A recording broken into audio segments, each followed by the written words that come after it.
Thank you. Shouldn't we first start by thanking Matthew and Peggy for giving me this awesome time slot and date? Because, because nothing happened here last night. Everyone was just like totally cool. It's like just another evening, and here we are Monday morning, and you get me. Wow, what a treat that must be for you.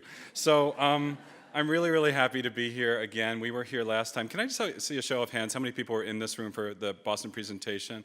Oh, good. So let's say maybe about 40%, which is great.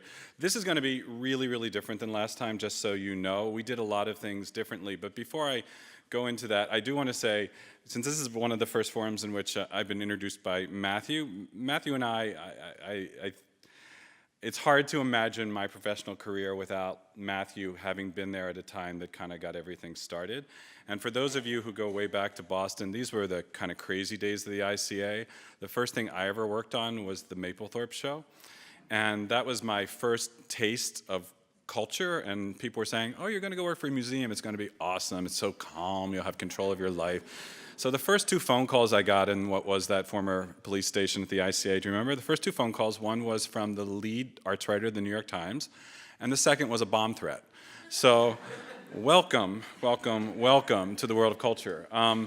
There's been a lot of amazing things that have happened since then, but one of the things that keeps me kind of most inspired and feeling so lucky to work in this kind of world is the rapid pace of change. I know that often, as Matthew said, we seem to struggle with the idea of letting air in, but if you look even at this organization or at the Gardner or any place else in the ecosystem of the Boston cultural world, you will see a really vibrant sense of places that are constantly evolving.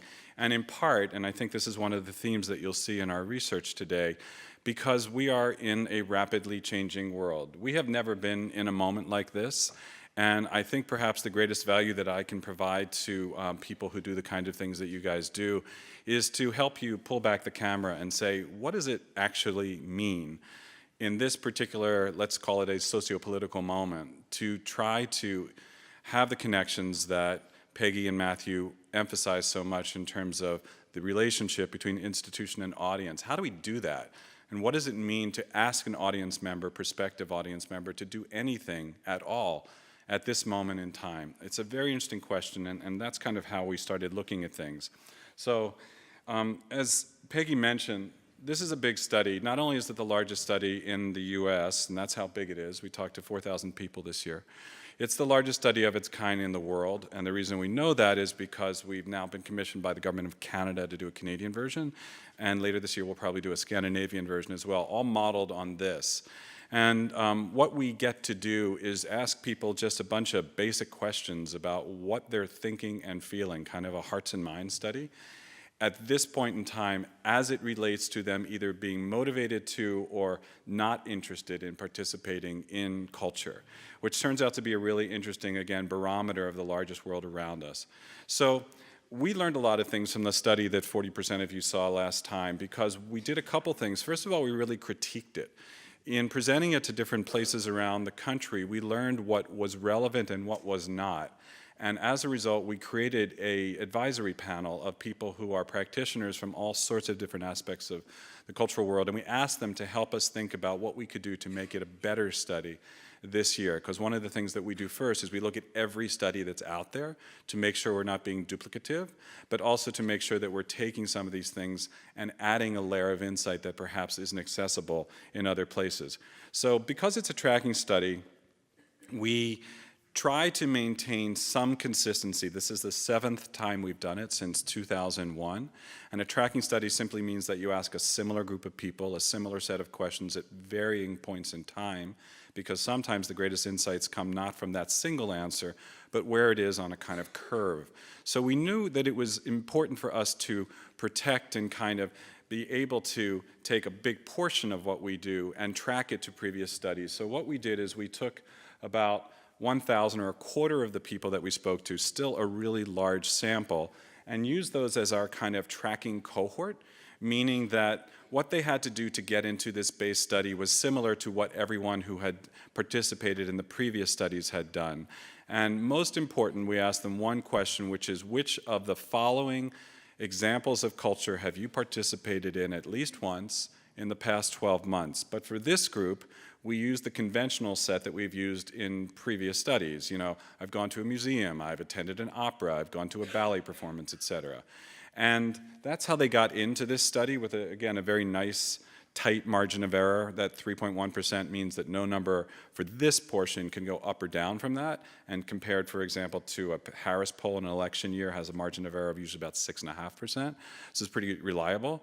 But what you learn when you make people say, yes, I participated in a conventionally defined form of culture, is that those who say yes have a couple attributes. They are whiter, they are richer, and they are more educated. And as such, they look less like America as a whole. So our goal was to address that, which is one of the things we learned. So the remainder of the people who got in, 3,000 people, got to self-define culture to get into the study. So whatever culture was to them, if they then said, these kind of activities are culture to me, and I've done at least one of them at least once in the past 12 months, they got into this study, and here you see the margin of error is even tighter. So what happens when you let people do that? Well, this is what happens, which is kind of great. And I wasn't able to show you a chart like this last time because we didn't have the numbers that could hold up, but now we do. On the far end of this slide, you see the culture tract distribution across various kind of ethnicities and different identity identifiers, such as non-Hispanic Caucasians, Hispanic, African American, and Asian, and that compares to census-driven data about the US population, and as you can see, we got really, really close. So this gives us a high degree of confidence that the numbers you're about to see look and feel like the numbers that we would expect to encounter by looking at the country as a whole. Also, this nice thing happened, which is that the regional distribution mirrored the US population density, and also the income distribution. And this is the kind of thing that cultural studies usually mess up the most. They don't sample enough from people below certain income levels, and we tend to live in those bottom two numbers, 75 to 149K or 150K plus. But in this sample, you'll see actually the majority of the people we spoke to are not in those upper echelons of the socioeconomic sectors, and therefore, again, they look more like the country as a whole. So this represents kind of the universe of prospects, or another way we can call them are persuadables. These are the people that ideally we would want to be able to engage through the messages that emanate from our organizations, but don't always succeed at doing.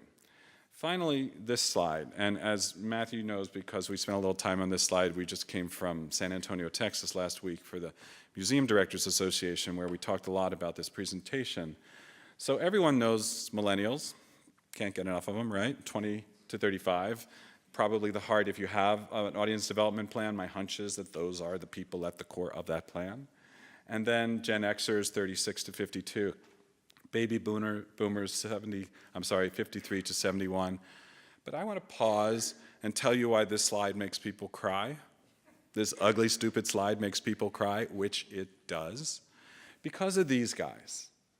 This is the most overlooked segment of any cultural planning. But what do we know about this group that didn't even have a name? We decided to call them pre-wars because they were born up until about the early 1940s. Most demographers don't even name this group. And rarely, if ever, let's see a show of hands. How many people included this group in their strategic planning? Boom, right? Okay. So thank you for setting this up for me. And I'll now make some of you cry. So what do we know about this segment? One is it's the fastest growing segment of the Boston population, the New England population, the American population in every country in the world. In 2021, this will be a larger segment than tweens or millennials. Okay, this will be the single largest segment in the United States, including in this market. What else do we know about them? One is they have more leisure time. Second is they're more inclined to attend or participate in culture because they've been doing it all their lives and they know about it. And the third, which is the tearjerker, is that cultural organizations and venues are one of the few places where these people can have intergenerational experience. Right? So what are you doing with these guys? Are they invited? How do they feel if all of your messaging and all of your positioning is about what makes a millennial tick? And this is something I think about a lot. I really subscribe to this whole notion, which comes from another kind of cultural theorist about rooms and doors. Anyone know this idea?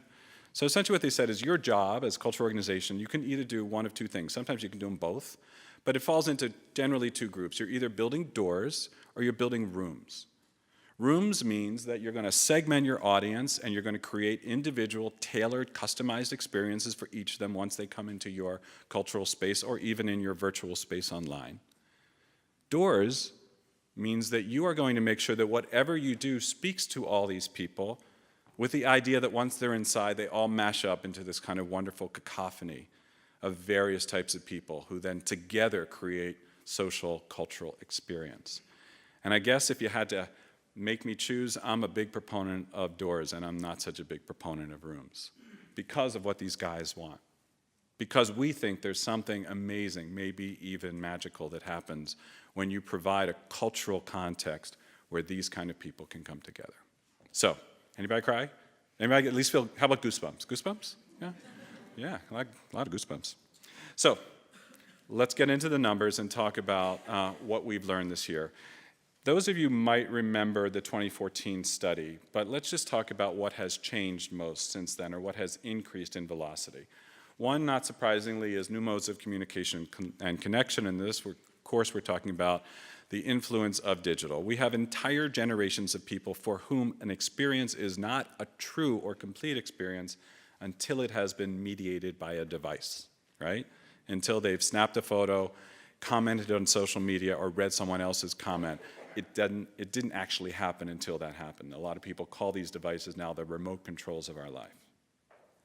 Transforms patterns of giving, and we will talk about that the very nature of cultural philanthropy is changing, and we think we see where it is changing most and where a place like Boston is heading, so we're going to talk about that.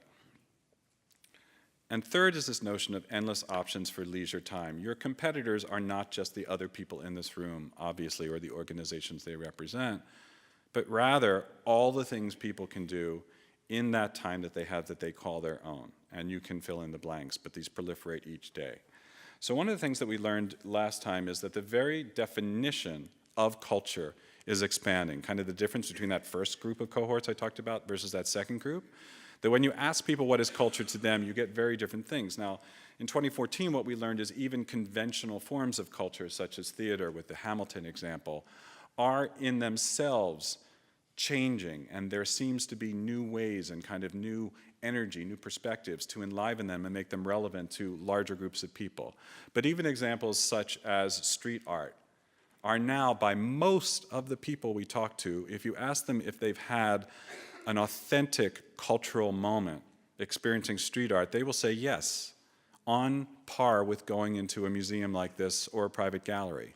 That encounter between individual and artwork, regardless of space, is a profound and to them a cultural moment, and not one that we have typically thought of. So then there's this. We ask people what is culture to them. And you see, these are the top rankings down to this level. There's a bunch of stuff below this, but these are the ones that rose to the top. And there's a couple things that are significant here. One is that after the top two fairly traditional definitions, historic attractions and museums, why does that come out as number one? Because of families. Families typically go to those kind of places before they go to art and design museums, which is second. You see things that perhaps we don't typically think are competitors for audience attention. Community festivals and street fairs, music festivals, public and street art, as we just referred to, food and drink experiences. And you see, for example, those coming in higher in an audience-defined query about culture than traditional art forms such as classical music, opera, and ballet. Because this is culture to them, not culture as we are defining or arbitrating it, but rather culture in a way that is meaningful to these people, and as we know, many of them are acting upon these definitions of culture. So this all of a sudden tells us something's going on. And the question that we ask is, if this traditional notion of culture is verging on extinction, why are we even having this conversation? What is the purpose of culture in the world that we live in today? So the good news is the very people who are pushing the boundaries of cultural definition are also, in so doing, redefining it. So we did this thing at the end of our study, which we hadn't been able to do before because it's onerous and costly and complicated, but we decided we would bite the bullet and do it, which is we did that thing that market researchers freak out about. We provided a blank page at the end with a question, so that to tabulate it, you had to read every one of these 4,000 plus responses and aggregate them. And the question was, how is culture meaningful to you? What are the things that culture has to be today to you to make it meaningful? And what we found, generally speaking, is that these thousands of handwritten responses aggregated into 4 key ideas. So each of the next slides are each of these ideas with a verbatim quote. We didn't write this stuff. A verbatim quote from someone who really gave it voice. So the first idea, that for culture to have meaning, is it needs to transform perspectives, having to change the way you think or challenging the norms. Anything that makes you feel anything and question what you already know. The second idea is that culture is at its best when it is a force for community building, building stronger communities by bringing people who may not think they have much in common together. This is the unifying effect. This is the big room, many doors, one room. This is them telling you that that's what is culture to them. The third is that culture works when it educates the public. It broadens my horizons. It helps me understand life and situations and learn about other peoples of the world. And finally, using a word that is we are encountering increasingly in cultural practice, and I wonder if you are too, empathy. Fostering empathy, bringing people of many different backgrounds together and cementing the fact that our world is better for having so many diverse cultures. It needs to bring understanding and acceptance. So this tells us a lot, and we're going to go a little bit deeper, but I believe the reason people said this to us 8 months after the last election is because they're looking for meaning, they're looking for comfort, they're looking for connection, because so many things they encounter seem to be just the opposite, or challenging the very notions of things that they always counted on to provide those forces. So this is why we are both mirrors and amplifiers of the cultural world around us, and why it's important to understand our role. So let's go a little deeper by looking at the individual cultural consumer and finding out what's on their minds. So obviously there's 2 key questions we want to know when we ask about the changing attitudes they might have. What are you thinking? Why do you engage when you do? And when you don't, why not? So now I turn to the slide that's gotten me in the most trouble in this presentation, but one that I really stand by, and I want to talk about what it does and does not mean. What are the key motivators for participating in culture now? And this is what people freak out about. Because they think this means, oh, we should just all have parties, right? It's all about whatever, First Fridays. That is not what people are saying. When they're saying that the primary top motivator, they have all these other great motivators that have always mattered to us, interest in content, experiencing new things, etc. But why is having fun first now? It's because culture has this notion that we call utility in this sociopolitical moment. When, as others have said to me, turning on NPR in the morning or looking at the front page of the newspaper has become an act of courage. And when the stasis that we feel so often is a negative one, or one in which at the very least we feel polarized and alienated from many of those around us, and there's just not a lot of stuff to feel great about, people want to know that culture offers them an other, an opportunity to immerse themselves in a space that will make them, first of all, feel better. They want all the great things that we've always talked about offering them, the education, the enlightenment, but they need to first be able to feel like they can breathe and feel good about something. And that's why this number is higher than it has ever been in the 16 years that we've been doing this study.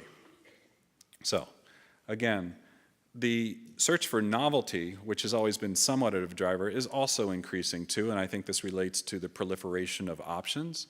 And we'll talk about what it means, for example, if you are with a cultural organization that has a set repertoire or focuses a lot on the permanent collection, because there are some challenges inherent in that, but those ideas are really important. But this one has arisen with a bullet. feeling less stressed. If I were showing you the millennials only version of this chart, this would be either 1 or 2, okay? And that's because we do not exist in a vacuum.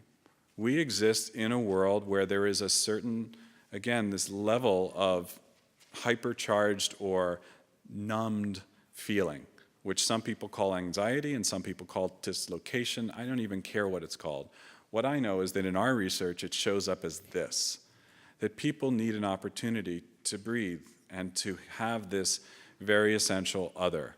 One of the things that we talked about a little bit in San Antonio, a project that we once worked on with some architects, is they described this progression that they designed that led from the street to the opening, the front door of the museum. This happens to be at the Barnes in Philadelphia, which is shaded with trees, and there's water next to you, and you actually make a sharp turn after you've come in from the sidewalk until you're finally into the cultural space.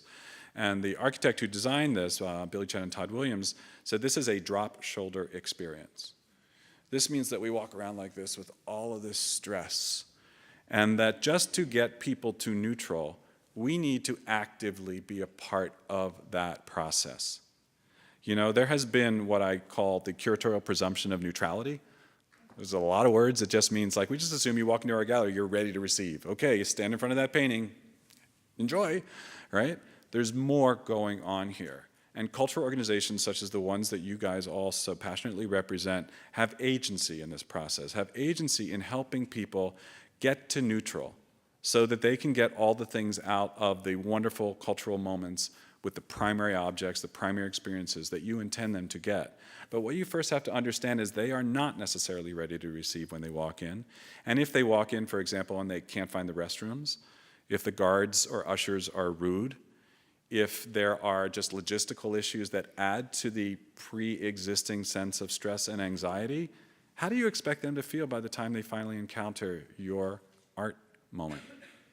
So we have a role here, and that role is really looking very, very carefully at all the things we're doing to get people to neutral, to welcome them, and to treat them with empathy, to look at ourselves through their eyes. So by the time, again, they are encountering that moment that this is all about, they're ready because we have helped them prepare. So when it comes to addressing why culture can keep people away, we have a kind of top 5 list of the major barriers to participation right now. And the bottom one is the value proposition. You've all heard this. We don't believe that it's never about price. And if you don't believe me, how much did you pay for your cell phone service this month? Okay? It's about the equation of what you are asking people to pay and the perceived benefit they will get from that, which is called the value proposition. The second is acknowledging what we know from every culture study. Culture is always social. In fact, for some groups, it is primarily social. Millennials won't go unless they can go with somebody else. So if they can't find anyone to go with, they will stay at home. The next 2, I didn't think of it, and inconvenient. These are the things that we call masking responses. This is what people say when they really want to say, I don't think of you guys, so I'll tell you it's about parking. I'll tell you it's about traffic. Even though there's some really cool place a block down that they will go to and not say those things, because that place is seen as being more relevant to them. But the top one, the top barrier to cultural participation at this moment in time is this: relevance. If people don't think it is for them or someone like them, they will not participate because they don't think you're inviting them in. And by not inviting, it means that if they go there, they will not be greeted in such a way that A, addresses that stress issue, B, makes them feel part of a community or welcome or wanted. So the inability to see your organization as a place for people like them is the primary reason that people won't participate right now. So every so often we would encounter some statistic which was both a head scratcher and a pause and be overwhelmed with what this means moment. And we didn't know where to put all of them, so we just aggregated them into each of these themes and we call them spotlight stats. But there's some really amazing things that we never saw before and I think are worth noting. The first we call accessibility fails without empathy. And what this statistic says is that 6 out of every 10 persons with disabilities, if they have had a negative experience in your space, they will not be back. Okay, so you can invite them and you can do all that hard work, But if they can't get up a ramp or navigate their way to a restroom or easily find a seat that's meant for them in a theater, they will not return. The majority of people. The second is what we call diversity means representation. And here we learned that 8 out of 10 people with color are more likely to stay away because activities do not reflect people of a range of backgrounds. Now, what doesn't this say? This doesn't say, because it doesn't reflect people who are my same identity. It means that these people acknowledge that organizations either represent a diverse group of audiences and care about that diverse group of which they are a part, or they don't. And if they don't see that invitation going out broadly to many different types of people, they assume that they are certainly not invited, and 8 out of 10 of them will stay away if they're a person of color. We were talking before about some of the challenges inherent in permanent collections. 94% of frequent attendees are more likely to stay away if they see the experience as unchanging. So this does not mean there's no opportunity, for example, in a great museum like this to not focus on the permanent collection. What it does mean is that the way you focus on it has to be alive. It has to change. It has to be animated. It has to create new what's called experience paths over time, because the idea that the same thing presented the same way to the same group of people is ever going to work in the long run is a fallacy. And almost everyone who considers themselves a frequent attendee will tell you that. Okay? So next let's talk about digital, because that was one of the areas that people were particularly interested in. And all I can tell you is, I don't know, right? We're in a weird moment with digital.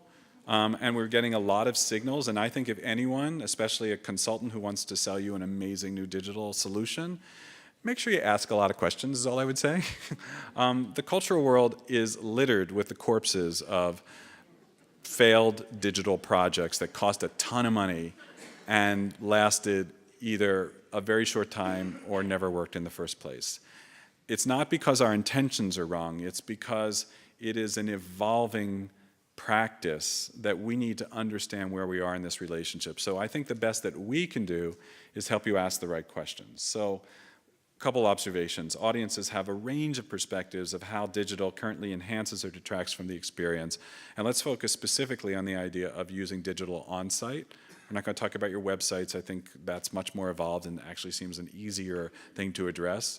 Because there's so many good practices out there. What's tricky is figuring out how you use digital to enhance the experience. So let's do a couple top lists looking at it both ways. The first is why digital appeals to people. Like, what's the best thing that digital can be? How can it most enhance the primacy of the actual experience? One is that, and we were just talking about this with permanent collections, it makes the activity feel new. It takes something familiar and adds a sense of novelty or surprise or delight, but somehow it adds an energy that didn't exist otherwise.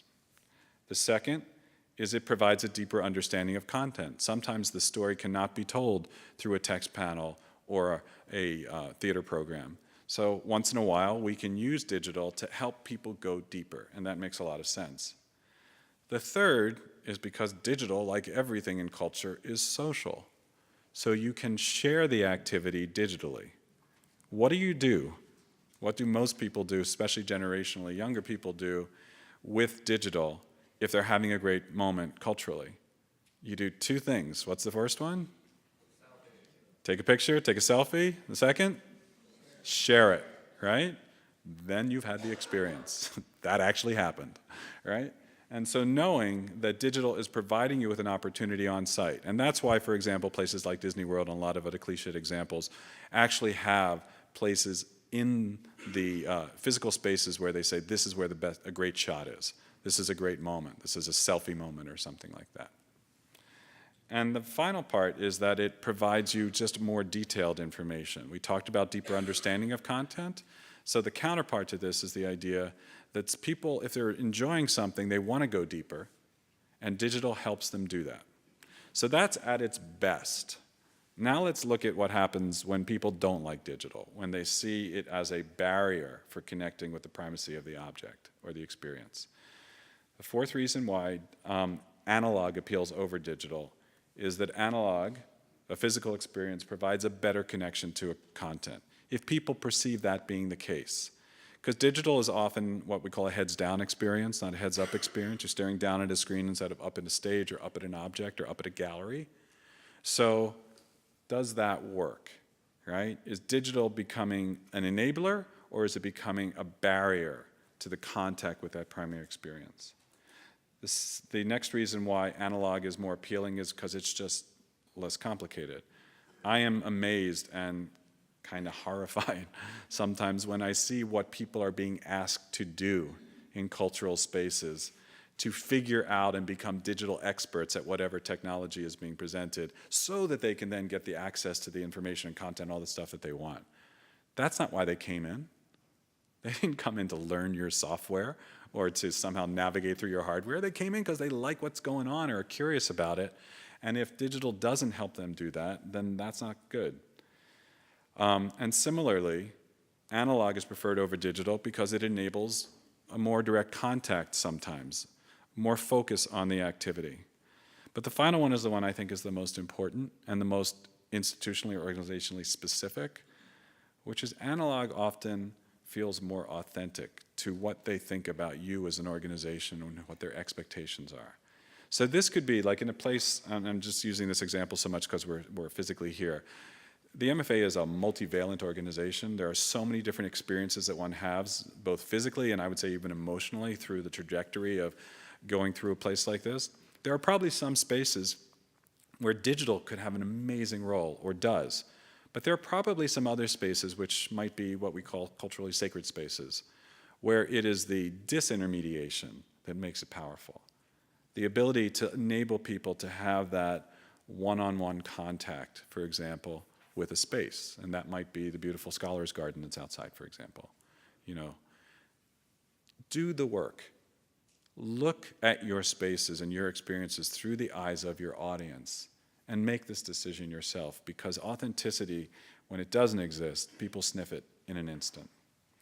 So generally speaking, though, is the audience interested? Are they receptive to the idea of digital and cultural spaces? And here you see, I imagine, almost every organization that's represented in this room categorically, and what we see is these are really high numbers. They're all in excess of 50%, meaning that the audience is open to the idea of digital being part of the experience that you offer, provided it does all the things and avoids those other things that we just talked about.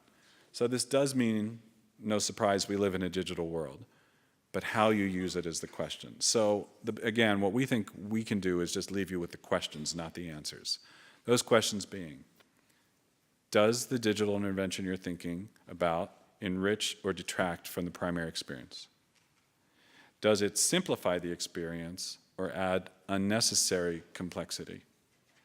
And finally, does it feel authentic? Is it you? Is it what audiences want from you? Some quick spotlight stats in this.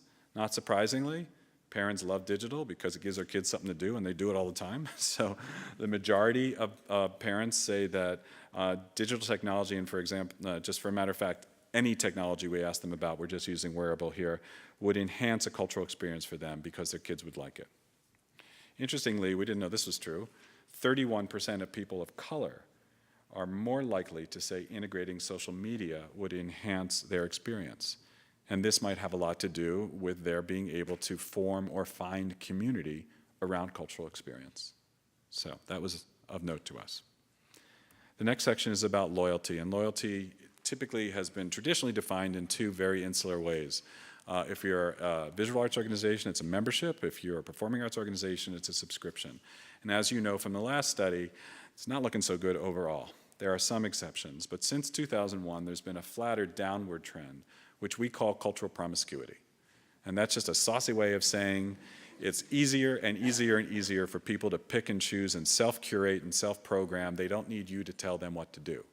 And more people are doing that. So we see statistics like this with visual arts memberships at the far side and closer to me performing arts. And even in this like 6-year time span, we see a slow but steady decline. Now that said, I can point to a lot of organizations across the country that are increasing subscriptions and increasing memberships, but typically almost all of them have some transformational moment that they can attribute to. a revamp of programming, a new building, some experience that has sent out a signal that this is a whole different thing, and you see it in their numbers. But overall, most organizations are experiencing steady declines. So does that mean that loyalty is dead? No, it doesn't mean that at all, because for the first time we were able to ask this question, which was a real shocker to us. We said, are you loyal to anything in the world? And if so, what are those things? And guess what we found? About 6 out of 10 people in our study have Starbucks cards, right? Or they're loyal to retail stores. And very sadly, we're here just nudging out airlines. So this is less than awesome. And I guess what it means is that behind this, again, is this notion of a value proposition. I'll be loyal to you if I feel there's certain things that you're giving me, and I will reward you with my patronage, with my support. And it just seems like a lot of places like Starbucks have figured it out in a way that most of us have not. So what have they figured out? What we've learned is outside of culture, when you look at really, the best practices, audiences view loyalty as a personal relationship. And there are certain attributes of their ideal partner, because it is a partnership. One is that partner is trustworthy. They can rely on them. The second is it is consistent, that over time it will deliver a consistently positive experience in how they interface with me.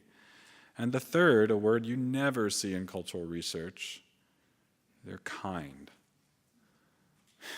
I am going to do a presentation about kind someday soon. Kindness and empathy, these words we just don't use anymore. Guess what? There is a huge appetite for knowing how to associate ourselves and own these attributes so that people can find us as these necessary others that they need so much in these moments. So then we have this great chart, the top motivators for loyalty. And this is where we get those conclusions from, that the top 3 are trustworthiness, consistent quality, and customer service. So in the gray are the things you probably usually think of most, rewards and discounts and personalizations and products and all that stuff. So those things are still significant. They're all under 50%, but they're significant. But the point is what they are subordinate to, which are just basic notions of the reciprocity and respect of the relationship, and why people have Starbucks cards more and museum membership cards less. So a few statistics about it.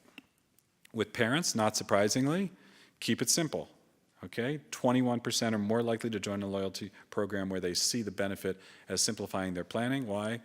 You're a parent, you know why, because their lives are chaos. And so if we can be part of the solution and not add to the problem, they will reward us.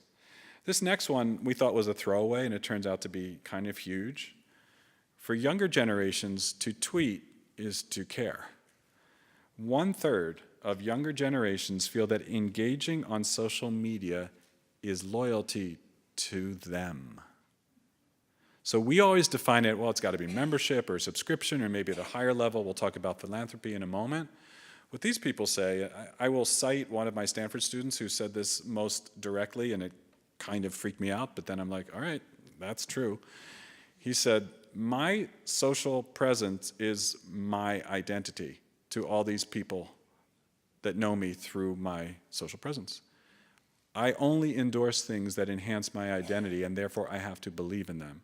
So if I'm going to tell people that I just saw a show somewhere or just went to an exhibit, I will only do that as an act of loyalty because I have to believe in it because it reflects back on me. And that is how I express loyalty to my peer group at this moment in time. So this is a whole new thing. We are in a brave new world of loyalty, and those of you who are membership and development directors, hold on to your seats. I think it's super exciting, because I think there's enormous opportunity that comes with it, but it is not what we thought it was.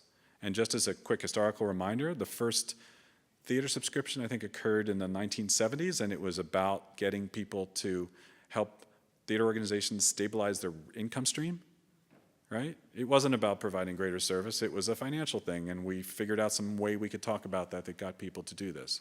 So that is what we call transactional, versus this, which is more relationship-based. So now let's talk about philanthropy, which I think is actually one of the most exciting and kind of changing areas right now. let's just acknowledge a basic truth about what we do is that audiences regularly experience many forms of culture that we compete with that don't solicit or depend on donations to exist.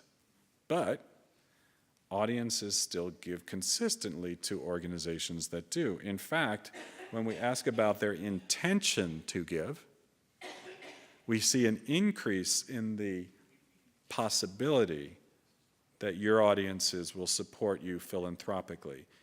A billion things have to be right for this to happen, but this is all true. And one of the things that we learned last time when we looked at both the Boston study and then we actually looked specifically for the Gardner, for example, we learned that this number was higher for Boston and higher still for the Gardner, right? That at that particular moment, we learned that more people walking into that museum, for example, were inclined to philanthropically support it if the ask was right. So, what does it mean that the ask is right? Well, now the top reasons for donating to culture all relate to one thing. Can anyone tell me what that one thing is? That's right. Social impact. Culture as a mechanism through which some improvement in the world that we all share is affected. This is a very, very different idea than we have led with in the past. The arts for art's sake idea. Not that people don't love arts, but they need to see what you are doing. Motivators for donating to culture, top 2.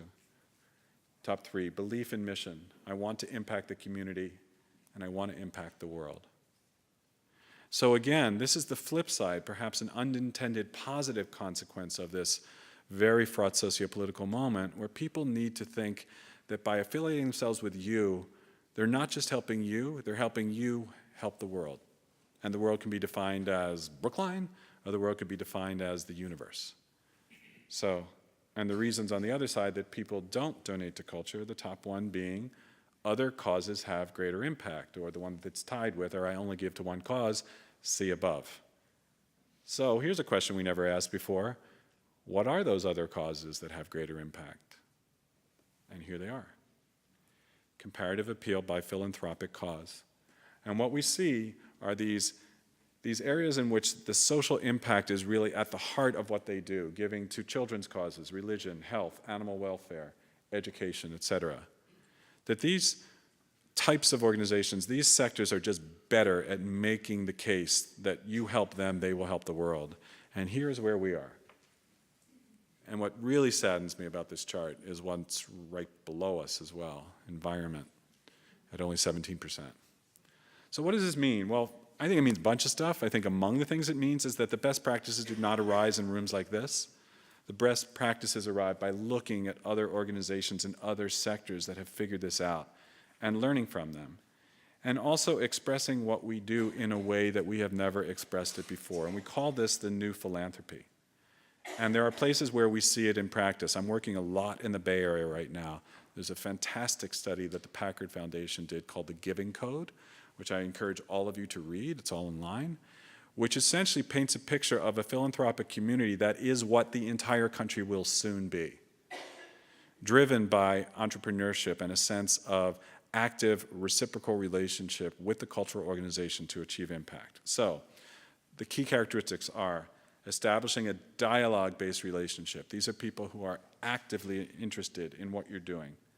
Focus on results and impact, and those results don't always have to be financial. In fact, sometimes the most compelling results aren't. And again, looking beyond the field, not just culture, but all of those higher scoring sectors in the chart I just showed you for effective models. And finally, understanding generational differences. Millennials don't give like pre-wars do, and many nuances between them. So a couple quick spotlight stats. For example, pre-wars, 72 pluses, are more likely to give to community organizations, probably because they are longstanding members of communities and they see the impact more immediately when they do. And if there were ever a question about this, we can put that question to rest. Culture and social change are intertwined. People of color are 71% more likely to donate to civil and human rights organizations. Why? They see it mattering to people like them. They see it mattering to their communities, and therefore they support it. And on a kind of very upbeat note, cultural sponsorship is good, and it only gets stronger each time we ask this, which is interesting because you think we might have a more cynical society that kind of views sponsorship as just marketing. Well, guess what? It's a two-step thing now. They see it, A, it's marketing, but B, if you are marketing in such a way that your marketing dollars are going to an organization that makes my life better, I will reward you. So 58% say they feel good about doing businesses with corporations that support culture, and more than half say they are more likely to buy their products over other companies that don't. So with all that, I want to kind of bring it home. If you forget any chart, let me tell you a couple things about the charts first of all. This is a summary of a summary of a summary. And this year, for the first time, we did a bunch of stuff. We created a microsite, which has a bunch of really cool stuff on it. This is online. The next version of this, which is a kind of bigger narrative version, is online. And all the data tables are online. So for example, last week, I went to a presentation by a membership director who went into my data tables and showed me a membership presentation based on Culture Track. There are many, many ways to slice and dice this. We had over 2,000 pages of data from this sample. So we had to make a bunch of choices about what would be the top line, which is what you're seeing now. But if you want to go deeper, it is all there and it's all free. So 5 key things, though, to keep in your head today. 1, that the very definition of culture is changing. Redefining the very meaning of culture is a disruptor in our field, necessitating a reassessment of the experiences and services that we offer, remapping who are our competitors, and reconceptualizing the physical spaces that we will occupy in the future.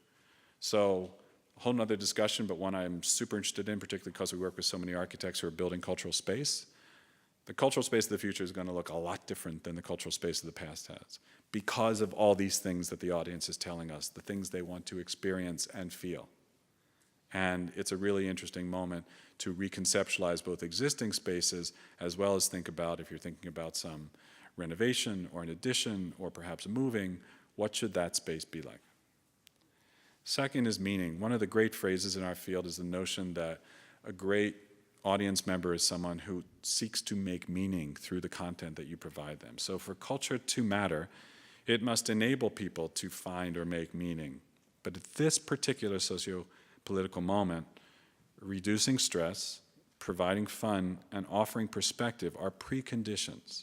They are on the roadway for that meaning-making process to be able to happen.